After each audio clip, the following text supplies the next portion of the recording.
రాజధాని అన్న తర్వాతనే చేయనన్న తర్వాతనే అసలు మూలపడిపోయింది. ఆయన ఏం చేయకుండా అది అనకుండా బాగుండేది.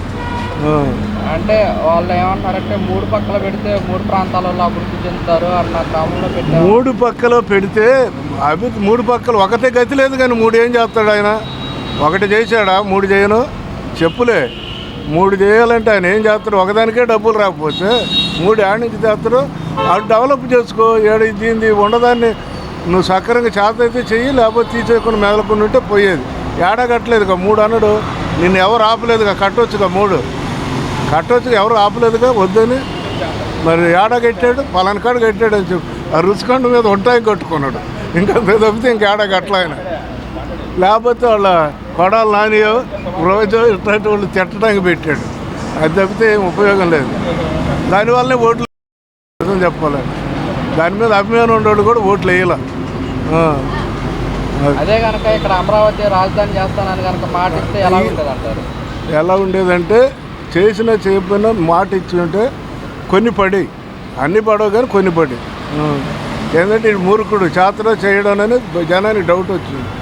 అది ఆడు రేపేళ్ళుండే లెక్కనం కూడా ఏమన్నాడు, నేను వైజాగ్లో పెడుతున్నాను రాజధాని అని చెప్పా. ఇంకా జనం ఎట్నెమ్ముతారు? నమ్మల. అక్కడి నుంచి నా పరిపాలన ఉంటుంది, అక్కడి నుంచి నా పరిపాలన ఉంటుంది, నేను ఆడిని అన్నీ మార్చేస్తాను అని చెప్పి వాడికి అనుకూలమైన వాళ్ళు ఏడు ఉండారులే, వాళ్ళ ద్వారా అటు పోయి ఉండాల్సి చూశాడు. ఇంకా అంత తప్పితే ఏమీ లేదు. ఇక్కడే తెలియకల్లోళ్ళు ఉన్నారు, నా సాగదు. అక్కడైతే ఏంటంటే ఎప్పటి నుంచో ఆడ ఆస్తులు ఎక్కువ ఉండేవాళ్ళు, ఆడ ఉండేవాళ్ళు తక్కువ ఉంటారు. అట్లాంటి వాటి కోసం వాళ్ళు ఎన్నుకున్నారట. అంటే ఇప్పుడు కూటమి ప్రభుత్వం వచ్చి 6 నెలలు అవుతున్నా కానీ మనం ఇచ్చిన ప్రభుత్వ పథకాలే గుర్తు చేసుకుంటున్నారు ప్రజలు అంటున్నారండి.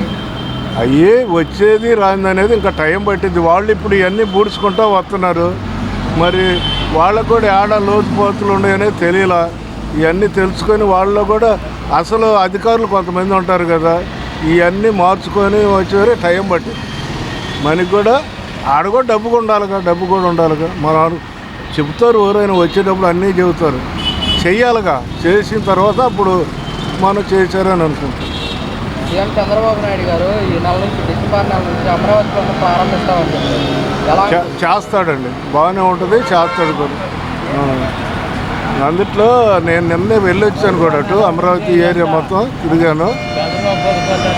అంటే బాగానే చేస్తాడని అందరికీ నమ్మకం ఉందండి. అది సీఎం చంద్రబాబు నాయుడు గారు మన అసెంబ్లీలో కూడా చెప్తున్నారు, అమరావతి నా లక్ష్యం, అమరావతి సాధించే ప్రజలకు అంకితం చేస్తారు. అమరావతి డెవలప్ అయితే ఆయన ఏం చేయకపోయినా దాని అంతా అయితే డెవలప్ అయిపోద్ది. ఆడ మొదలు పెడితే చాలు. ఆ ఏరియా అలాంటిది, గట్టోళ్ళు ఉంటారు, అంతా వ్యాపారస్తులు ఉంటారు, రైతులు ఉంటారు. అందువల్ల ఏంటంటే బిజినెస్లు సాగుతాయి. దానివల్ల గవర్నమెంట్ ట్యాక్స్ వస్తుంది. పెద్ద పెద్ద ఇవి ఉన్నాయి అనుకోండి, వాటర్లు కానీ ఇట్లాంటి గవర్నమెంట్ ఇవి వస్తాయి కదా. అదే అంటారు చంద్రబాబు నాయుడు గారు, పెట్టుబడులు వస్తాయి. ఇప్పుడు ఆడ స్థలాలు ఉన్నాయి, అవసరమైతే ఏదన్నా వేరే వాళ్ళకి అప్పచెప్తే చెరుసగం మీద అయినా కొన్ని కడతారు. అలాగైనా డెవలప్ అవుతుంది. పథకాల విషయంలో కానీ అన్నీ బాగానే ఉన్నాయి. ఇంకా పథకాలు రాలేదుగా, వస్తే కానీ అప్పుడు పెట్టమైతే బాగానే పెట్టారు, బాగానే ఉంది. గత ప్రభుత్వంలో ఎలా ఉండేది అంటారు ఈ 6 నెలల పరిపాలన? మాకు తెలిసిన వారు గత ప్రభుత్వంలో అందినోళ్ళకి అందినాయి, అందనోళ్ళకి అందడం. అది మా బట్టి వాళ్ళకి కరెంటు బిల్లులు వచ్చినాయి, అవి వచ్చినాయి, సొంత ఇల్లు లేకపోయినా అని చెప్పి ఏమీ ఇవ్వలే. అది మరి ఇప్పుడు ప్రభుత్వం మరి ఇంక ఎలా తెలియదు. ఇంకా అది ఇప్పుడే కదా మేము వచ్చింది ఇప్పుడే, కాబట్టి బాగానే ఉంటుందని అనుకుంటున్నాం. గత ప్రభుత్వంలో ఎలాంటి కార్యక్రమాలు ఏం చేపట్టకపోవడం వల్ల పార్టీకి కొంత అసలు ఏం లేదు. నిలబడ్డ పెద్దలు తిన్నారు కానీ ఇడిగే వాళ్ళకి ఏమీ రాలేదు. గత ప్రభుత్వంలో ఒకవేళ 10,000 5,000 అని ప్రకటించి అవి ఇచ్చినంత మాత్రం ఏం పని చేయకుండా ఇచ్చిన ఉపయోగం ఏముంది? అందరికీ ఉపయోగపడే పని అయితే పర్వాలేదు. కానీ ఆ ప్రభుత్వంలో ఎవరు ఇది కాలేదు, కొంత చాలా బాధపడ్డారు. ఇప్పుడు కూడా ఆ బాధల నుంచి బయటికి రాలా, ఏదని చెప్పాలంటే. అంటే పార్టీలు కులాల మతాలు చూడకుండా అందరికీ అమౌంట్ ఇచ్చాము అంటున్నారు కదా. అది వేసినా ఏమిటి తమ్ముడు, మన పని ఉంటే చేసుకొని బతకగలం, బంగారం అని.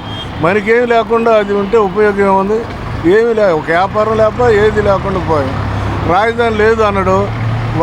ఒక్కటి ఏమన్నా ఈ ఏరియాలో ఒక్క వ్యాపారస్తుడు ఉండడా? ఎవరు దానివల్ల ఒకళ్ళు లేరు.